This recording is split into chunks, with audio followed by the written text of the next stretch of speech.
Imagine a single piece of non-kosher meat falling into a boiling pot of kosher food. By Talmudic law, this contaminant requires a precise mathematical analysis to determine if the resulting mixture is permitted to eat. This geometric model of the pot illustrates the baseline metric established by Rabba bar Ḥana. He argued the non-kosher piece renders the pot forbidden only if it imparts flavor to the entire volume, measured against all other contents combined. Under this model, the pot is a single static volume.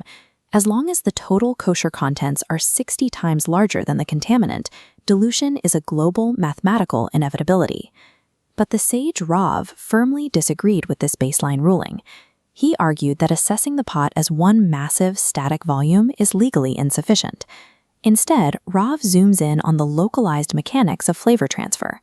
The critical trigger is the exact moment the non-kosher meat imparts flavor to a single adjacent kosher piece.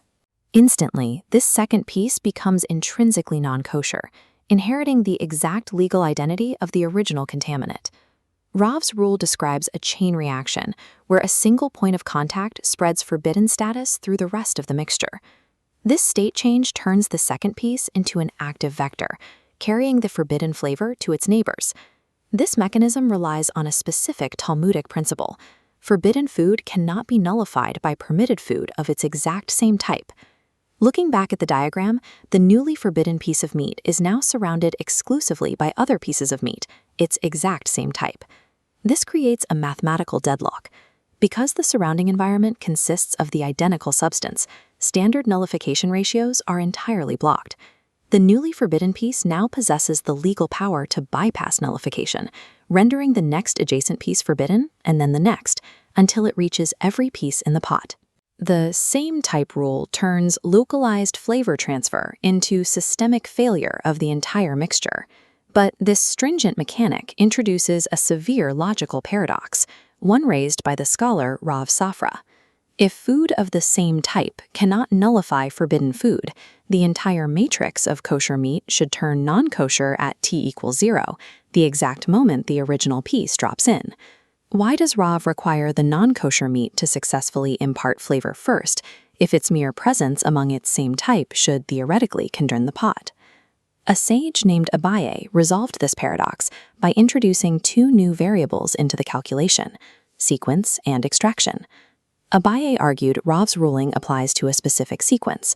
Initially, the non-kosher piece is cooked in isolation with one kosher piece. Then, the non-kosher piece is extracted entirely. Only after removal are the rest of the kosher pieces added. In this chronological sequence, the new meat pieces are only forbidden if the original non-kosher piece successfully imparted flavor to that solitary kosher piece before it was pulled out. By manipulating time, Abaye resolves the volumetric paradox, explaining why initial flavor transfer is necessary to start the chain reaction. Another leading sage, Rava, offered a completely different solution. He argued that the original non-kosher piece never needs to be removed from the pot for Rav's ruling to hold. This schematic illustrates Rava's theoretical environment. The mixture contains elements of the same type, the pieces of meat, and elements that are not the same type, the broth and spices. Rava calculates the legality of the mixture through a method of conceptual isolation. His filtering rule is strict: completely disregard the food of the same type. The kosher meat pieces are treated as if they do not exist in the pot. The remaining calculation relies entirely on measuring the elements that are not the same type, the broth and spices, against the forbidden food. To achieve nullification in this isolated environment, the broth and spices must be exactly 60 times greater than the volume of the non-kosher piece. This isolation matrix simplifies contradictory variables, demonstrating that selective nullification is mathematically possible, even within a static pot. Ultimately, the legal threshold comes down to a race: the speed of the flavor pulse against the total volume of the broth. Consider a scenario of immediate neutralization, where a massive volume of broth is present the moment the non-kosher meat enters. Because the broth volume hits the 60 times threshold instantly, the non-kosher piece is neutralized. The flavor pulse is absorbed. But in the failure condition, the broth volume is initially too low.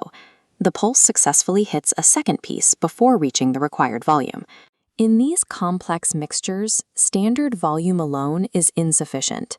Chronological sequence acts as the ultimate arbiter of nullification. The consequence of that failure condition is absolute. The newly tainted second piece of meat is now intrinsically non-kosher. This state change demands a mathematical update. The required nullification volume must now account for both forbidden pieces. This guarantees systemic failure. The existing volume of broth and spices is no longer 60 times greater than the two non-kosher pieces combined. The exponential growth of the forbidden element outpaces the neutralizing agent, making nullification mathematically impossible. Rav's ruling illustrates that without immediate, massive volumetric neutralization, imparted flavor spreads as an active vector, converting the permitted food into a forbidden mass.